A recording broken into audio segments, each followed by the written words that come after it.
그날 아침은 유독 몸이 힘들었어요. 자취방에서 회사까지 지하철로 5정거장 거리였는데 타고 가다가 잠이 들었나 봐요. 회사까지 자취방에서 지하철로 5정거장 거리였어요. 지하철을 타고 가다가 잠이 들었던 것 같아요. 저기요, 괜찮아요? 낯선 목소리가 메아리처럼 머리를 울리더라고요. 저기요, 괜찮냐고요? 아, 골 아파. 소리 좀 지르지 말아요. 제 목소리 들리세요? 아, 들린다고요. 머리가 너무 아픈데 자꾸 소리를 지르니까 짜증이 확 밀려오더라고요. 도대체 왜 이렇게 나를 부르나 싶어 무거운 눈꺼풀을 겨우 떴을 때였어요. 보통 눈을 뜨면 지하철 맞은편에 앉은 사람이 보이거나 제 앞에 서 있는 사람이 보여야 하잖아요. 근데 천장이 보이더라고요. 이게 무슨 일인가 싶어 눈을 감았다 뜨기를 반복하는데 웬 남자의 얼굴이 불쑥 튀어나왔어요. 아, 깜짝이야. 의식은 돌아온 것 같은데. 계속 저 부르던 게 그쪽이세요? 정말 들렸어요? 다행이네요. 아니, 왜 자꾸 사람을 부르는데요? 저 아세요? 몰라도 모르는 척을 할 순 없는 상황이라서요. 그게 무슨 소리예요? 모르면 모르는 척을 하면 되는 거지. 왜 모르는 척을 못 하는데요? 그러자 그 남자가 한 발 뒤로 물러나더라고요. 그제야 보였어요. 지하철 바닥에 누워있는 저를 내려다보고 있는 사람들의 시선이요. 그제야 떠올랐어요. 제가 지하철에 탄 뒤 자리에 앉은 적이 없다는 걸요. 너무 창피하고 놀라기도 해서 자리에서 벌떡 일어났는데 말을 걸던 그 남자가 제 팔을 잡아주더라고요. 그렇게 일어나면 어지러워요. 그러나 창피한 것도 잠시 지하철 밖으로 보이는 밖이 너무 밝은 겁니다. 지금 몇 시예요? 10시요. 분명 집에서 7시에 나왔는데 그날 제 출근 시간은 8시였거든요. 물건이 많이 들어오는 날이 출근 시간이 좀 더 이른 편이었는데 하필 그날이 그랬어요. 겨우 내려서 어찌어찌 회사까지 가긴 했는데 같이 일하는 분들이 하나같이 화가 나 계시더라고요. 미쓰리! 그렇게 안 맞는데 아주 불성실하네. 죄송합니다. 제가 지하철에서 잠이 드는 바람에. 정신 상태가 아주 빠졌구만. 일한 지 얼마나 됐다고 벌써 잔머리야? 내가 미쓰리 같은 직원을 한두 번 본 줄 알아? 미쓰리 같은 인력은 언제든 대체될 수 있어. 저도 알아요. 정말 죄송합니다. 당장 확 잘라버릴까? 대리님, 제가 잘못했어요. 저는 그 대리 앞에서 무릎까지 꿇었어요. 저는 절대 잘릴 수 없었어요. 당장 자취방 월세 나가야지. 적금도 나가는데 회사에서 잘리면 큰일이었거든요. 무릎 한번 꿇은 덕에 해고는 면했는데 그때부터는 아주 만만한 사람이 돼버렸어요. 아, 미쓰리, 나 커피 한 잔만. 네. 맞다. 커피 주고 나가서 이쑤시개 좀 사와. 이쑤시개요? 왜? 싫어? 저는 제 나름의 절박함으로 무릎을 꿇었는데 그 사람들은 저의 절박함을 우습게 여기더라고요. 그러거나 말거나 저는 꿋꿋이 일했어요. 그냥 자존심 없다고 생각하고 하면 된다고 생각했거든요. 자존심 부리는 것보다 돈 버는 게 더 중요했어요. 왜냐하면 우리 집은 정말 가난했거든요. 어릴 때 살던 집에서 쫓겨난 게 몇 번인지 기억도 안 나요. 우리 친정은 가난해도 너무 가난해서 쌀밥 한 번 제대로 먹어본 기억이 없어요. 그날도 월세를 못 내서 한겨울에 집 밖으로 쫓겨났어요. 집주인이 더는 못 참겠다며 우리 짐을 전부 보자기에 싸서 밖에 내버렸거든요. 저는 코를 흘리며 엄마를 보고 있었고 엄마는 턱을 덜덜 떨며 집주인이 내다버린 우리 짐을 끌어안았어요. 가자. 엄마가 가자고 하는데 어디로 가겠다는 건지 모르겠더라고요. 그 길로 고속버스 터미널로 갔던 것도 같은데 악몽은 그게 끝이 아니었어요. 졸다가 깼는데 엄마가 버스기사 아저씨랑 실랑이를 벌이고 있었어요. 우리 짐이 사라졌다니까요. 글쎄 그걸 내가 어떻게 하냐고요. 여기 버스 짐칸에 실었던 게 사라졌으면 찾아봐 주셔야 하는 거 아니에요? 거기에 당장 애들 입힐 옷이 다 들어있단 말이에요. 글쎄 나한테 이런다고 없어진 물건이 돌아오느냐니깐. 기사 아저씨를 신경질을 내며 가버렸고 엄마는 바닥에 주저앉아 참았던 울음을 터뜨렸어요. 지겨워 지겨운 내 팔자. 엄마는 홀로 자식 셋을 키우셨어요. 아버지는 제가 뱃속에 있을 때 돌아가셨대요. 그래서 저는 한 번도 본 적이 없었어요. 그러니 저에게 아버지는 없는 거나 다름없는 존재였고 늘 삶에 치여 사는 엄마만 보였죠. 그 집에서 쫓겨나 우리가 간 곳은 엄마의 고향이었지만 엄마는 친정에서도 환영받지 못했어요. 외가의 형편은 우리보다 더했거든요. 시골집은 한 채 있었지만 초가집에 비나 눈이 오면 방 안으로 물이 뚝뚝 떨어질 정도로 낡은 집이었어요. 방이 딱 2칸이었던 탓에 우리 4식구는 방 한 칸에서 몸을 의지해 살았어요. 위에 언니 오빠가 하나둘씩 집을 떠나 기숙사로 가지 않았다면 정말 숨이 막혔을 거예요. 말이 좋아 방이지 사실은 두 사람도 겨우 몸을 누일 수 있는 작은 공간이었거든요. 저도 고등학교에 올라갈 즈음에는 기숙사가 있는 학교로 진학했어요. 고등학교를 졸업한 뒤에도 바로 자취방부터 얻은 뒤 일자리를 구했어요. 회사 창고에서 재고 관리를 했는데 처음에는 체력이 안 돼서 너무 힘들더라고요. 말이 좋아 재고 관리지 사실상 제가 물건을 다 옮겨가면서 확인해야 하는 일이었어요. 지하철에 잠든 날은 그렇게 버티다가 몸이 탈이 난 날이었어요. 겨우 만회하긴 했지만 그때부터는 일이 더 힘들고 지칠 때가 많았죠. 가난한 것도 서러운데 같이 일하는 사람들까지 저를 우습게 보니까 어떤 날은 꾹 참다가도 집에 가는 길에 울음이 터지곤 했어요. 그날도 라디오를 들으면서 지하철을 타고 가는데 제 마음을 대변하는 노래가 흘러나오는 바람에 눈물이 터지고 말았어요. 당장 닦을 것이 없어서 옷소매로 겨우 눈물을 닦는데 누군가 손수건을 내밀더라고요. 감사합니다. 10,000원의 지하철 안에서 혼자 울다 못해 콧물까지 줄줄 흘리고 있었거든요. 일단 급한 대로 닦긴 했는데 난처하더라고요. 눈물, 콧물 다 묻은 손수건을 그냥 돌려주기도 뭐하고 마침 내려야 할 정거장에도 도착했었고요. 미안한 마음으로 손수건 주인의 얼굴을 본 그때였어요. 저는 화들짝 놀랄 수밖에 없었습니다. 언제부터 저를 보고 계셨던 거예요? 하도 서럽게 울어서 안 볼 수가 없었어요. 아니, 그래도 그렇지. 설마 이것도 그쪽 거예요? 네. 저도 모르게 버럭 화를 냈어요. 아니, 누가 달랬어요? 예? 누가 달랬냐고요. 이걸 왜 막 주는데요? 그때 마침 제가 내려야 할 정거장에서 지하철이 섰어요. 나 지금 내려야 되는데. 일단 같이 내려요. 나는 다시 타면 되니까. 그 사람이 앞장서서 지하철에서 내리더라고요. 저 인간이 왜 나를 따라 내리나 싶었지만 일단 내릴 수밖에 없었어요. 그렇게 마주 섰는데 경황 없이 볼 때보다는 멀끔해 보이더라고요. 아니, 왜 굳이 따라 내려요? 손수건은 돌려받아야 하니까요. 근데 이거 너무 더러워졌는데. 그러니까 왜 이런 걸 주냐고요? 그냥 줘도 돼요. 내가 빨면 되니까. 아니, 내 눈물 콧물 묻은 손수건을 어떻게... 제가 빨아서 드릴게요. 그러세요, 그럼. 이 정도로 말하면 그냥 가지라고 할 만도 한데 뭐 대단한 손수건이라도 가지라고는 안 하더라고요. 결국 내일 아침 같은 지하철을 타기로 하고 헤어졌어요.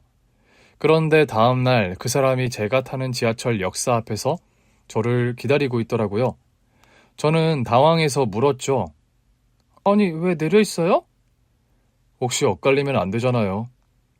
그래도 이렇게 나와 있으면 돈을 다시 내야 하잖아요. 직장이 어디예요? 얼결에 순순히 대답했더니 저더러 따라오라고 하더라고요. 저 지금 출근해야 해요.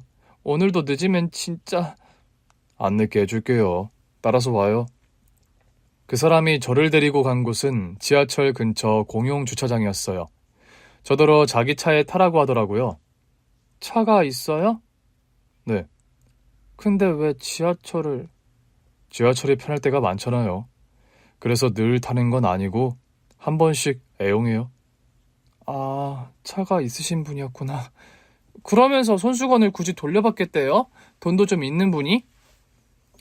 이렇게 다시 보려고 그런 거죠. 네? 타요. 늦으면 안 된다면서요.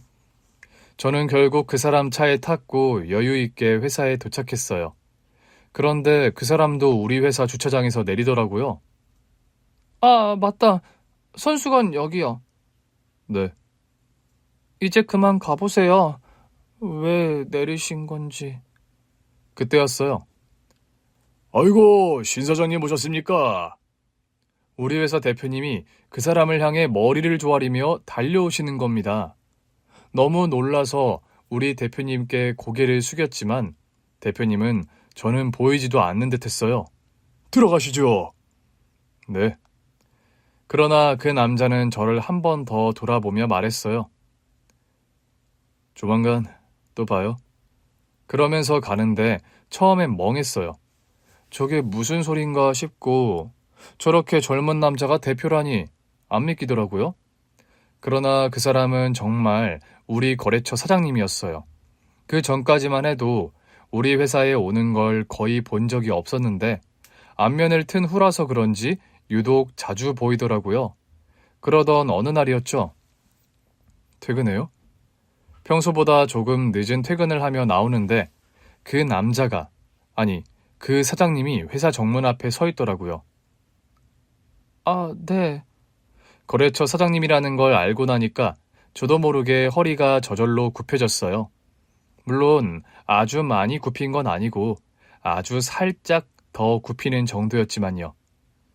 퇴근이 많이 늦네요. 아무래도 재고조사라서요. 늦게 들어오는 물건도 있고 하면 더 늦어요. 저녁은요? 저녁은 아직이요. 같이 식사하실래요? 저랑요? 네.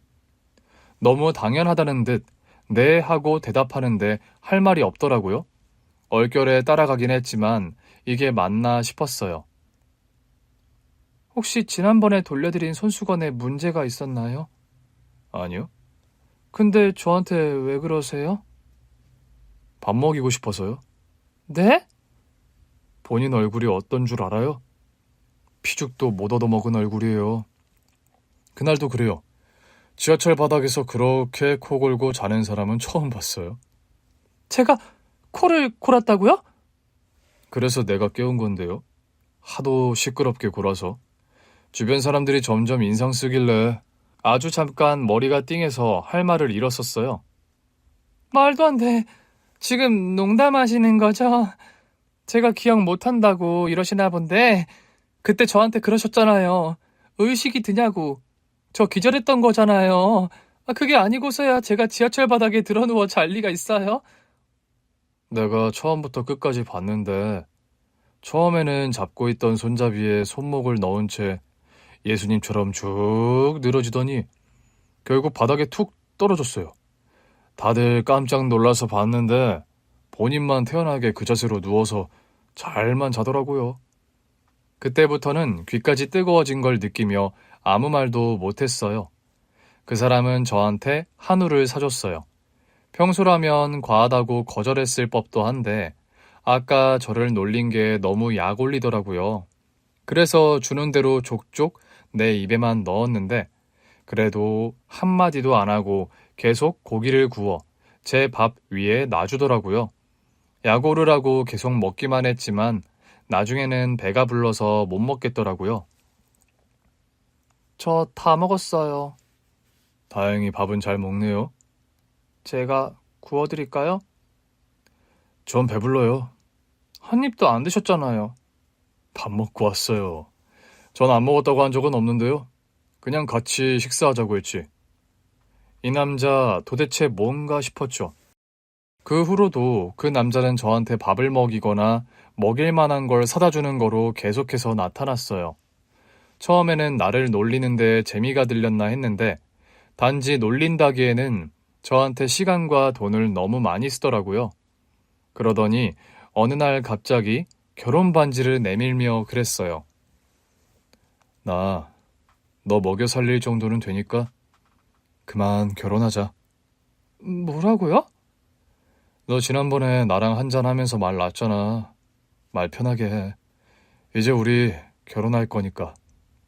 지금도 뭐가 어떻게 된 건지 모르겠어요. 정신 차리고 보니 결혼식장에 있었달까요? 더 놀라운 건 이 결혼이 속전속결로 가능했던 이유가 바로 시어머니 때문이었다는 거죠. 잔뜩 얼어서 인사를 갔는데 시어머니께서는 너무 아무렇지 않게 그러셨어요. 우리도 가난했었어. 네 시아버지가 집안을 일으키지 않았다면 우리 아들도 지금처럼 떵떵거리고는 못 다녔을 거다.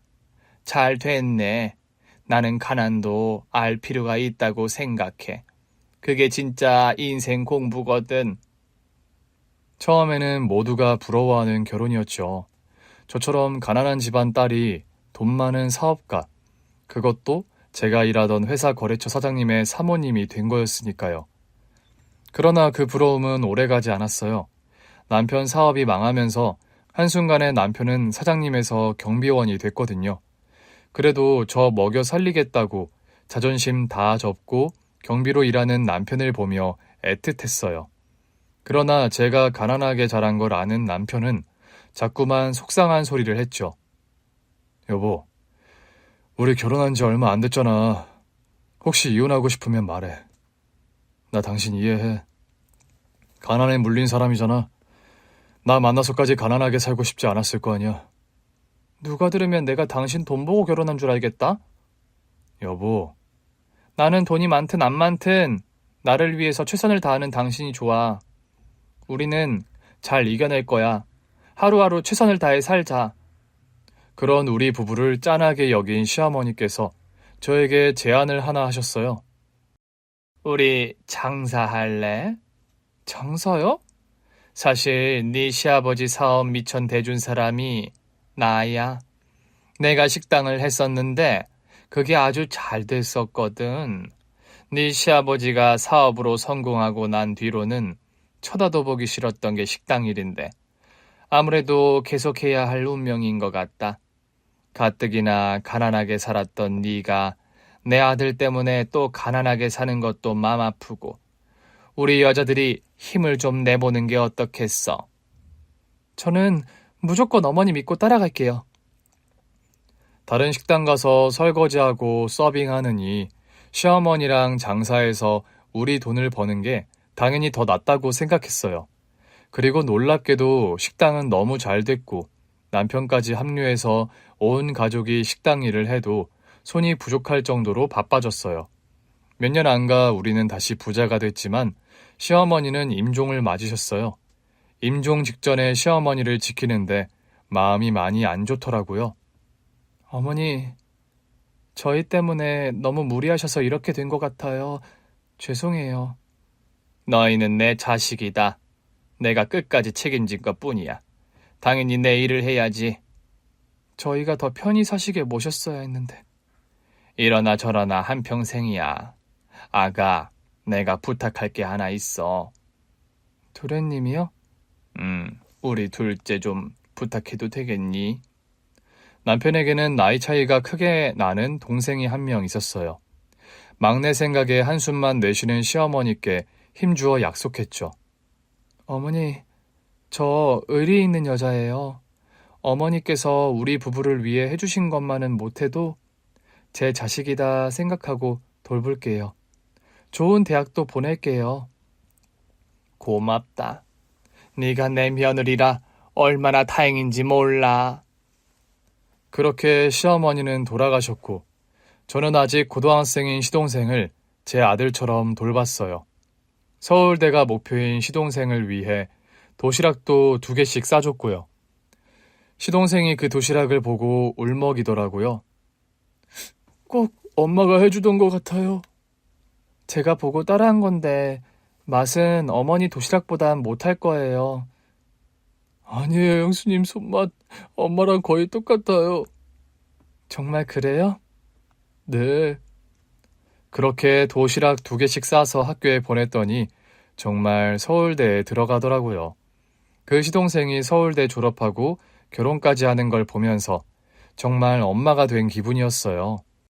정말 우리 신랑이랑 결혼을 잘했다 싶었던 게 시댁 식구들이 다 내 식구들 같더라고요. 그런데 참 희한하죠? 그렇게 정이 깊어질 즈음이 되면 자꾸만 세상을 떠나더라고요. 시동생은 결혼하고 몇 년 안 돼 세상을 떠났어요. 쥐병이 있었는데 우리 다 몰랐어요. 동서는 자신이 그 사실을 몰랐다는 충격에 알아누웠고 시동생을 아들처럼 키운 저도 알아누웠죠. 그러나 계속 그러고 있을 수도 없더라고요. 동서까지 알아누우니 조카가 누구의 돌봄도 못 받고 있었거든요. 아무래도 시동생이 세상 떠난 충격에 병원에 입원한 동서 대신 제가 조카를 봐야겠더라고요. 그러다 조카 생일이 가까워지면서는 고민이 많았어요. 동서랑 서방님이 아이 생일 파티를 늘 근사하게 해주는 것 같았거든요. 그래서 그 정도까지는 못해도 조카에게 부모의 빈자리가 덜 느껴지게 해주고 싶었던 것 같아요. 남편에게 말해서 불쌍한 조카 생일날 파티를 해주기로 했죠. 우리 조카 생일 축하한다. 정말 축하해. 감사합니다, 큰엄마, 큰아빠. 조카는 우리 시동생을 똑 닮은 딸아이였어요. 꼭 우리 시동생이 엄마 잃고도 똑부러지게 공부하던 것처럼 우리 조카도 할 거 다 잘하면서 씩씩하게 지내더라고요. 꼭 시동생의 어린 시절을 보는 것 같아 그리운 시동생 생각도 참 많이 했어요. 그런데 생일 파티가 끝나갈 무렵 조카가 저한테 꼬깃꼬깃 접힌 종이를 저한테 주더라고요. 이게 뭐야? 조카는 말없이 편지를 내밀었고 저는 그것을 펼친 순간 엉엉 울고 말았어요. 이거 어디서 났어? 아빠가 저한테 준 거예요. 언제? 돌아가시기 전에요. 나중에 큰엄마한테 주라고 했어요. 그 편지는 세상을 먼저 떠난 시동생이 저에게 남긴 것이었어요. 갑자기 시동생의 글씨체를 보는데 하염없이 눈물이 흐르더라고요. 아빠 기억나? 네, 근데 조금씩 덜 나요. 그렇겠지. 이제는 옆에 안 계시니까. 처음으로 시동생 보던 날이 떠오르더라고요. 큰엄마는 네 아빠가 초등학생일 때 처음 봤어. 우와, 우리 아빠도 초등학교 다녔어요? 당연하지. 아빠가 얼마나 귀여웠었는데. 너랑 똑같이 생겼었어. 응? 나는 여자인데요. 여자라도 아빠랑 닮을 수 있지. 별론데. 왜 그래? 아빠가 얼마나 귀여웠는데. 큰엄마. 응? 아빠 편지에 뭐라고 쓰여 있어요? 넌 못 봤어? 네, 아빠가 저는 보지 말고 꼭 큰엄마한테 줘야 한다고 했어요. 아무래도 조카는 아무것도 모르는구나 싶더라고요. 큰엄마한테 너랑 엄마 잘 부탁한다고. 아, 그러니까 너는 어린이답게 생일 파티를 즐기는 거야. 알겠지? 네, 근데 엄마 보고 싶어요. 아, 엄마. 그렇지. 큰엄마가 엄마한테 한번 연락해 볼게. 조만간 같이 병원에도 가자. 네. 조카가 그제야 환하게 웃더라고요. 사실 조카를 통해 시동생이 남긴 편지를 본 저는 마음이 조금도 편하지 않았어요. 이 일을 어쩌나 싶더라고요.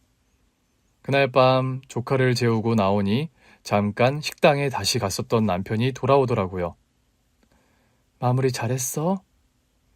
그럼. 별일은 없었고? 없었어. 당신 우리 조카까지 키우느라 힘들 텐데 힘들면 이제 식당 많이 안 나와도 돼. 그래도 내 손맛이 들어가는데 어떻게 그래. 애 보내놓고 잠깐 와서 간만 봐주던가. 재수씨 태어날 때까지만이라도. 남편의 말에 저도 모르게 한숨을 쉬었나 봐요. 남편이 제 눈치를 보더라고요. 여보, 당신이 힘들 거 알아. 내 동생부터 시작해서 우리 집 수발이란 수발은 당신이 다 들었잖아. 심지어는 어머니랑 같이 식당에서 집안을 다시 일으킨 것도 당신이고. 그래도 우리 조카한테는 재수 씨가 있으니까 괜찮을 거야. 재수 씨 나올 때까지만 봐주면. 그게 말처럼 쉽지가 않을 것 같아. 순간 남편이 많이 놀라더라고요. 당신 정말 지쳤구나. 그럼 여보, 내가 도울게. 아니지, 우리 식구 일이니까 내가 같이 할게. 당신이 손 좀 보탠다고 완벽히 해결될 일도 아니고. 설마 여보, 당신 이제라도 나랑 헤어지고 싶은 거야? 뭐? 솔직히 그렇잖아. 내가 돈 많은 사업가일 때 당신 꼬셔서 결혼했지만 얼마 못 가서 회사 문 닫고 그 뒤로는 당신이 더 고생했잖아. 다시 부자가 됐다고는 해도 당신이 이래서 된 거고 내가 당신 먹여 살린다고 약속 못 지켰잖아. 그래도 내 사업 망했을 때는 같이 살아주더니 조카까지 떠안으니까 너무 힘든 거지? 여보, 그러면 당장 이혼까지 생각하지 말고 일단 별거나 생각할 시간을 좀 갖자. 쉽게 끝날 일이 아닌 것 같아서 하는 소리야. 재수 씨가 많이 아파? 그래서 당신 마음이 무거운 거야? 또 남의 자식을 책임지고 키워야 하나 싶어서? 내가 더 잘할게. 이제야 우리 형편 좀 자리 잡았는데 당신이 이렇게 떠나면 난 어떡해. 그럼 내가 다 키울게. 차라리 당신이 식당에만 신경 쓰는 건 어때? 나한테는 남의 자식 아니니까.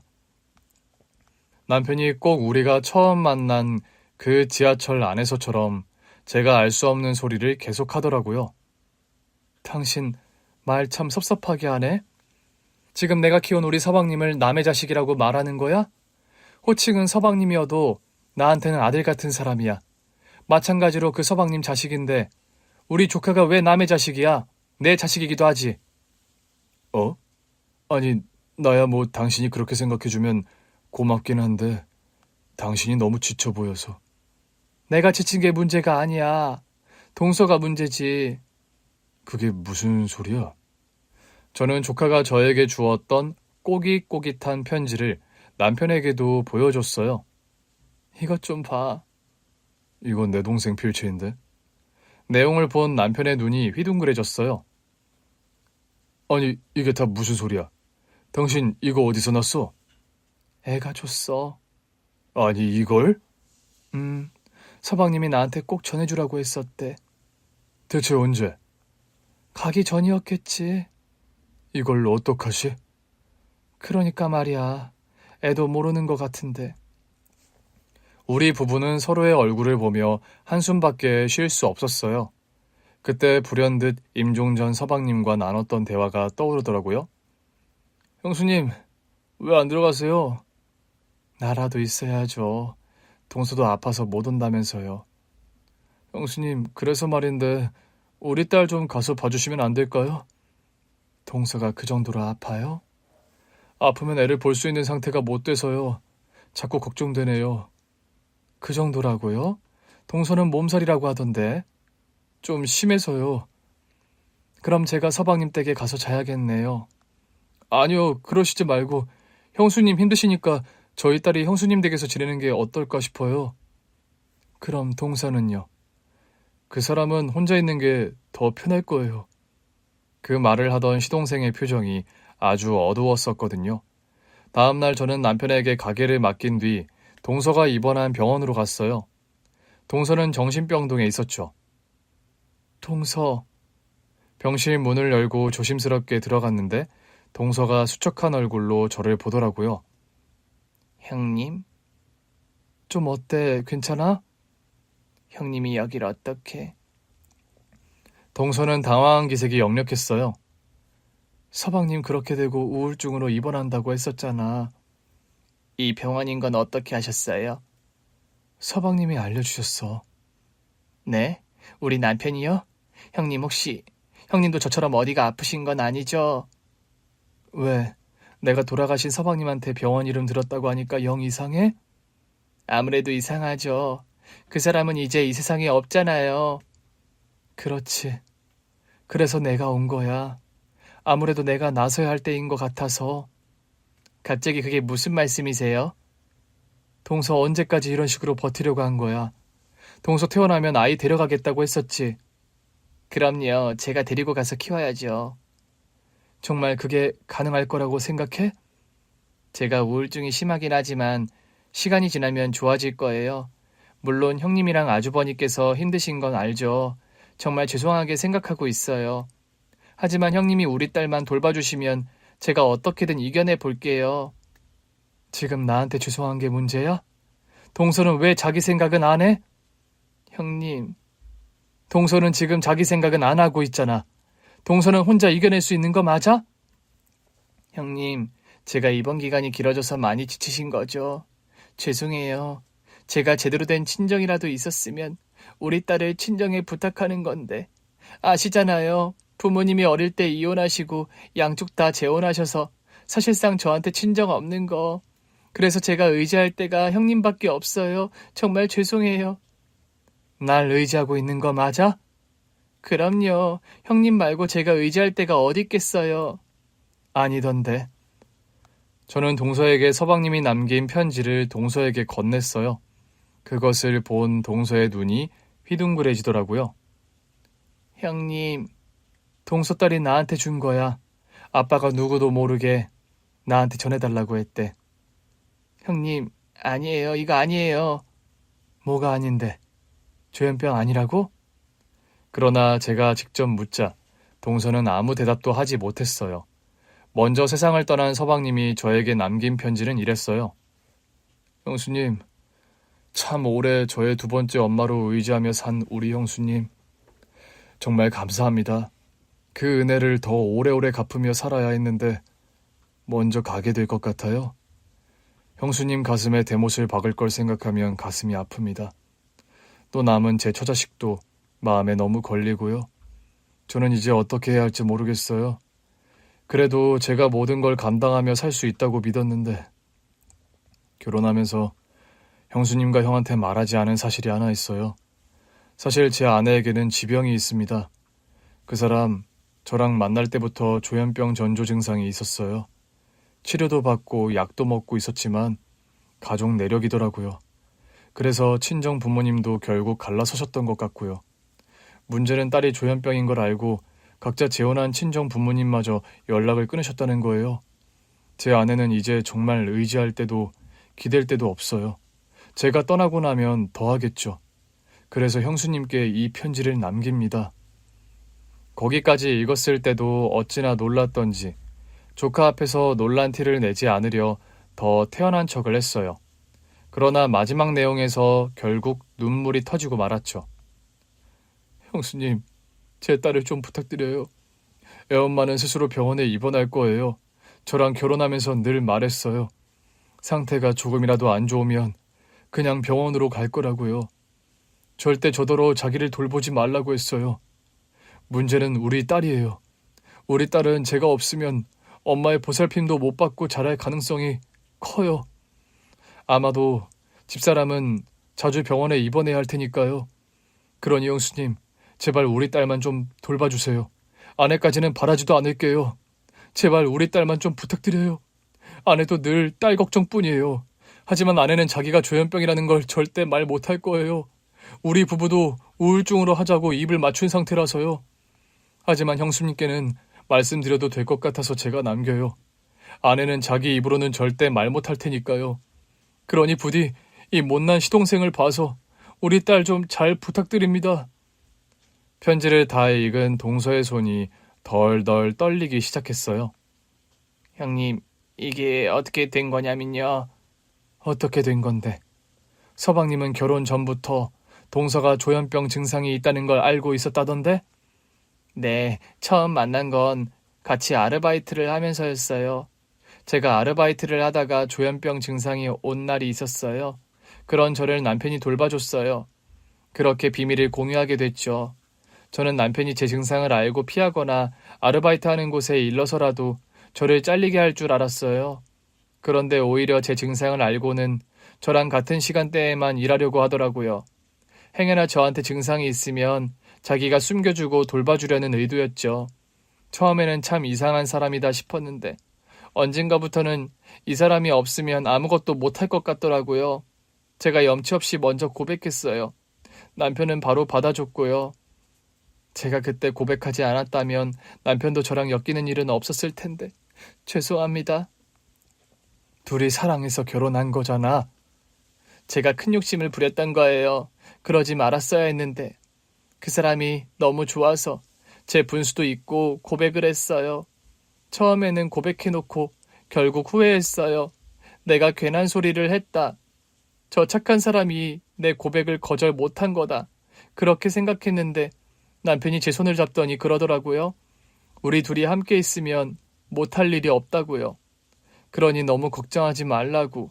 그때부터 거짓말처럼 증상이 호전되더라고요. 어쩌면 이 사람만 내 곁에 있으면 내 증상이 많이 잠잠해질 수도 있겠다 싶었어요. 그래서 결혼까지 하게 된 거고요. 그 후로는 치료는 받았어? 당연히 받았죠. 근데 아이가 생기면서 한동안 못 받았어요. 임신 기간만이라도 아이 태교에 더 집중하고 싶었거든요. 그러면 안 됐던 것 같아요. 시간이 갈수록 증상이 심해져요. 요즘은 어떤데? 남편 떠난 후로 어딜 돌아다니질 못하겠어요. 세상이 다 두렵고 버스 한번 타기도 어려워요. 그런데 어떻게 병원에 혼자 입원을 한 거야? 우리 딸한테서 떨어지려고요. 뭐? 신랑 닮아서 똑똑하고 건강한 우리 딸이 저 때문에 어두워질까봐 무서웠어요. 우리 신랑이 그랬거든요. 처음에는 호기롭게 시작한 결혼이었죠. 하지만 점점 무기력해지고 조금만 이상한 상황이 생겨도 과대망상과 불안감으로 덜덜 떨었으니까요. 남편이 저로 인해 병들어가는 게 보였어요. 어쩌면 그래서 이렇게 빨리 간 걸지도 몰라요. 어쩌면 저를 피해서 도망치고 싶었던 거 아닐까요? 저랑 결혼할 걸 후회하면서 그냥 자기가 저를 버리고 가버린 거 아닐까요? 동서가 갑자기 과대망상을 하기 시작하더라고요. 동서, 진정해. 우리 좀 전에 서방님 편지 같이 봤잖아. 서방님은 세상 떠나기 전까지 가족 생각밖에 없었어. 저보다는 우리 딸 걱정이었죠. 저처럼 아픈 사람이 딸을 물들일까봐 무서웠을 거예요. 자기도 저 때문에 병 들어갔으니까요. 그렇게 밝고 씩씩하던 사람이 나중에는 안색도 어둡고 말수도 적어졌어요. 그거야, 서방님은 아팠으니까 병이 깊어지면서 말수도 적어지고 안색도 어두워졌겠지. 아, 그렇긴 하네요. 그러니까 지금 동서가 나한테 해줘야 하는 말은 동서는 괜찮냐고 거기에 대한 대답을 해줘. 동서가 정말 혼자서도 괜찮은 상태인 건지 아니면 어쩔 수 없이 혼자 병원으로 들어온 건지. 형님, 저는 이제 의지할 데가 없어요. 그나마 병원이 가장 안전해요. 저에게도 모두에게도. 그 모두에 나도 포함이야? 네, 당연하죠. 우리 신랑 살아있을 때도 진즉에 이렇게 병원에 갇혔어야 했어요. 나만 가뒀으면 우리 신랑도 그렇게 버거워는 안 했을 텐데. 서방님이 동서를 버거워했는지 어쨌는지는 나도 모르겠어.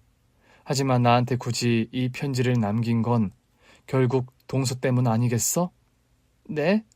나는 동서가 심각한 우울증이라서 계속 입원을 한다고 해도 동서 딸은 돌봤을 거야. 근데 서방님은 굳이 동서가 조현병인 걸 나한테 알리려고 했잖아. 만약을 대비해서 아니었을까요? 제가 증상이 많이 안 좋아지면 딸이 위험해질 수도 있으니까요. 동서가 그렇게까지 되지 않게 하기 위해서였겠지. 동서는 혼자 못해. 네? 동서 혼자 견딜 수 없을 거야. 혼자 있으면 생각만 많아질 거 아니야. 동서는 혼자 못한다고. 혼자 해야 돼요. 이제 남편도 없고 딸은 저랑 상관없이 살아야 돼요. 제가 바라는 건 그거 하나예요. 저는 어차피 계속 병 들어갈 거예요. 그냥 병원에 처박혀 있을게요. 아니, 동서도 가족이 필요해. 안 돼요. 가족들을 힘들게 할 순 없어요. 우리 신랑처럼 저 때문에 병 들어가게 할 수 없어요. 우리가 같이 하면 할 수 있어. 안 돼요. 우리 신랑도 같이 해보려고 했다가 그렇게 된 거예요. 동서, 서방님은 몸이 아팠던 거지 정신이 아팠던 게 아니야. 만약 동서로 인해 병든 거라면 몸보다는 정신이 더 아프지 않았겠어? 그런가요? 동서는 지금 우리 걱정을 하잖아. 우리 걱정을 한다는 것 자체가 동서는 아직 괜찮다는 거야. 그리고 가족들과 함께 이겨낸다면 계속 괜찮을 수도 있어. 아주 나아지거나 완치 같은 건 없다고 해도 말이야. 전 자신 없어요. 딸내미가 동서 보고 싶대. 네? 조만간 병원에 같이 가기로 약속했어. 동서 딸내미한테도 이런 모습 보일 거야? 나 때문이다. 너희 아빠는 나 때문에 먼저 갔다. 아니요. 동서가 울더라고요. 보는데 너무 짠했어요. 이렇게 힘든 생각과 감정을 혼자 견디고 있다니. 제가 너무 무심했다 싶었죠. 행여 우울증이었다고 해도 더 돌봤어야 했는데 갑자기 서방님을 보낸 뒤 저도 정신이 없었던 거죠. 조카도 키우랴 식당 일도 하랴. 그러나 동서를 본 순간 더는 동서를 혼자 둘 수 없다는 결론에 이르렀어요. 동서가 결정해. 딸을 병원으로 오게 할 건지 아니면 동서가 우리 집으로 올 건지. 형님, 제가 괜히 갔다가 이상한 모습이라도 보이면요. 동서는 괜찮을 거야. 아니에요. 저 안 괜찮아요. 저 조현병이라니까요. 우리가 함께 할 거니까 괜찮아. 안 돼요. 저는 병원을 벗어날 수 없어요. 그럼 딸내미 데리고 병원으로 올까? 그것도 안 돼요. 절대 안 돼요.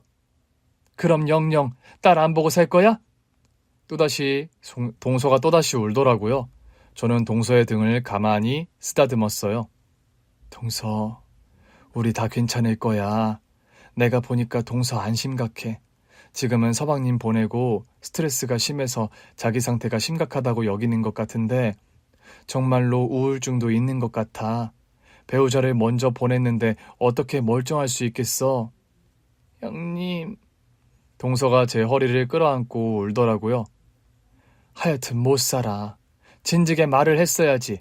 아프면 아프다고 힘들면 힘들다고 말을 해야 도와줄 거 아니야. 형님 약속해 주세요. 제가 조금이라도 증상이 보이면 그냥 병원에 입원시킨다고요. 절대로 우리 딸한테 이상한 모습 안 보이게 해주신다고 약속해 주세요. 당연하지. 정신 똑바로 차리고 치료 제대로 안 받으면 병원에 입원시킬 거야. 제가 단호하게 말하자 동서가 오히려 코를 훌쩍이면서 머쓱해하더라고요. 일주일 뒤 저는 동서를 데리고 집으로 돌아왔어요. 딸을 기다리면서 많이 긴장하더라고요. 누가 보면 소개팅 나온 줄 알겠어. 뭘 그렇게 긴장해? 자꾸 긴장돼요. 그냥 환하게 웃어줘. 환하게요? 애가 말은 안 해도 엄마가 입원해 있다는데 얼마나 걱정이 많았겠어. 그러니까 그냥 환하게 웃어줘. 엄마 많이 좋아졌다. 앞으로 더 좋아질 거다. 그러면서. 앞으로 더 안 좋아지면 어떡해요? 아니지. 딸한테 그렇게 말을 했으면 좋아지려고 노력해야 하는 거지. 아, 맞아요. 자신 없는 거 알아. 근데 같이 잘해보자. 우리 조카를 위해서라도. 조카를 데리고 집에 왔을 때 조카는 바로 제 엄마를 알아보고는 달려가 안겼어요. 엄마! 우리 딸 잘 갔다 왔어? 엄마도 이제 온 거야? 엄마 왔어. 근데 동서가 또 상태가 안 좋아지면 다시 병원에 갈 수 있다는 얘기를 하려고 하더라고요. 그래서 제가 쉿 하라고 신호를 보냈죠. 그러자 동서가 민망해하면서 자기 딸에게 말했어요. 엄마 앞으로 더 건강해지려고 노력할게. 우리 딸이랑 재밌게 살아야 하니까. 응? 엄마는 할 수 있어? 내가 할 수 있다고? 응. 마음의 병은 마음을 건강하게 하면 돼. 어떻게 할 수 있는데? 좋아하는 걸 계속 마음에 담아야 해. 엄마가 세상에서 가장 좋아하는 게 뭐야? 우리 딸이지. 어? 진짜? 그럼 너는 엄마 말고 더 좋아하는 게 있구나? 아, 나는 승찬이도 좋은데. 승찬이가 누군데? 우리 반 친구. 너 벌써 연애도 해? 연애가 뭐야? 아, 맞다. 미안. 아무튼 넌 좋겠다. 엄마 말고도 좋아하는 게 많아서. 나는 좋은 거 많아. 엄마도 좋고 아빠도 좋고 큰엄마도 좋고 큰아빠도. 갑자기 승찬이는 왜 빼? 엄마가 질투하는 것 같아서. 애가 엄마 품에 안겨서 어째나 제잘제잘 잘 자던지. 아무리 제가 잘 보려고 노력해도 별 수 없이 자기 엄마가 가장 좋은 눈치더라고요. 그래서 남편과 함께 결심했어요.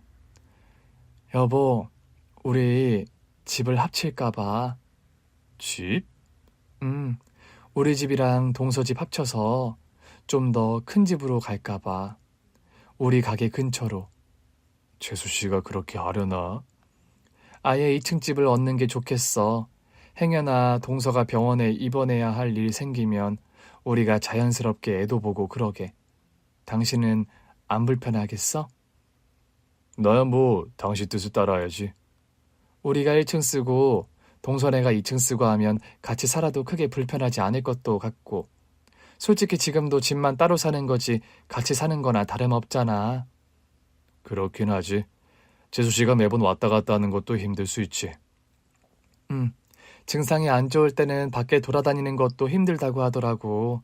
그러니까 아예 마당 넓은 집으로 해서 동서가 마당 산책도 하고 자연적인 환경에서 살게 해주는 건 어떨까 싶어. 확실히 집으로 돌아오고 나서 건강해진 것 같긴 해. 당신이 봐도 그렇지? 그러니까 그냥 집을 합치자. 동서한테는 내가 말할게. 동서는 저의 결정에 깜짝 놀라더라고요. 형님, 정말 저랑 우리 딸을 데리고 사시겠다고요? 데리고 살긴 무슨. 두 모녀는 2층에서 따로 사셔야죠. 이 집 팔아서 보탰으니까 2층은 내가 허락 없이는 절대 안 올라갈게. 집도 구한 거예요? 몇 군데 받았어. 좀 더 추려지면 동서한테도 보여줄게. 어때? 물론 동서가 이 집을 안 팔고 싶다고 하면 그냥 우리가 사는 방법도 있긴 한데 동서가 2층을 완전 자기 집으로 생각하려면 같이 보태는 게 나은가 싶어서. 솔직히 내 마음은 동서가 굳이 안 보태도 된다는 쪽이긴 해. 아니에요. 제가 보태야죠. 같이 사는 건 괜찮다는 거야? 괜찮다 뿐이겠어요? 사실 남편이 없으니까 밤 되면 별의별 생각이 다 들어요. 내가 우리 딸을 지킬 수 있을까? 혹시 안 좋은 일이 일어나면 어쩌나 하고요. 그래. 그럼 같이 이사 가는 걸로 하자. 그래야 행여나 동서가 갑자기 병원에 갈 일이 생기더라도 내가 자연스럽게 애도 봐주지. 형님 정말 대단하세요. 우리 신랑이 왜 형님한테 그 편지를 썼는지 알 것 같아요. 왜? 형님은 자기 일이 아닌데도 자기 일처럼 모든 걸 다 해결해 주시잖아요. 심지어 제 병원까지 오셔서 저를 끌어내 오신 것도 형님이고요. 우리 남편이 형님을 정말 믿고 의지했던 거죠. 하긴 저한테 아주버니 얘기보다 형수님 얘기를 더 많이 했어요. 자기한테는 제2의 엄마 같은 분이라고. 저한테도 좀 의지해도 된다고 하더라고요. 형수님이라면 기꺼이 받아주실 거라면서요. 하여튼 우리 서방님은 나를 너무 잘 알아서 탈이지. 그러니까 이제 알겠어? 힘들 때는 무조건 가족한테 기대. 병원에 갈지 말지도 같이 결정하고. 네, 형님. 저 이제 형님만 믿고 갈래요. 우리는 최대한 빨리 집을 정리했고 우리 부부는 주택매매 금액의 아주 조금만 동서에게 받기로 했어요. 어쨌든 동서도 편하게 쓸 돈은 필요할 것 같더라고요. 사실상 생활비 전부는 우리 부부가 부담했는데 동서가 그 점을 자꾸 미안해했어요. 형님, 그러지 말고 제가 가게 문 열기 전에 재료 손질 같은 거라도 하면 안 될까요? 동서가 지금 상태가 많이 나아지니까 용기가 생기는 건 알겠는데 우리 최대한 조심하자. 나는 반대야. 동서는 좀 더 쉬어야 하고 쉬는 게 우릴 도와주는 거야. 형님이 우리 모녀 용돈까지 챙겨주시니까 몸둘 바를 몰라서 그래요. 나는 이제 동서도 조카도 다 내 딸이라고 생각하기로 했어.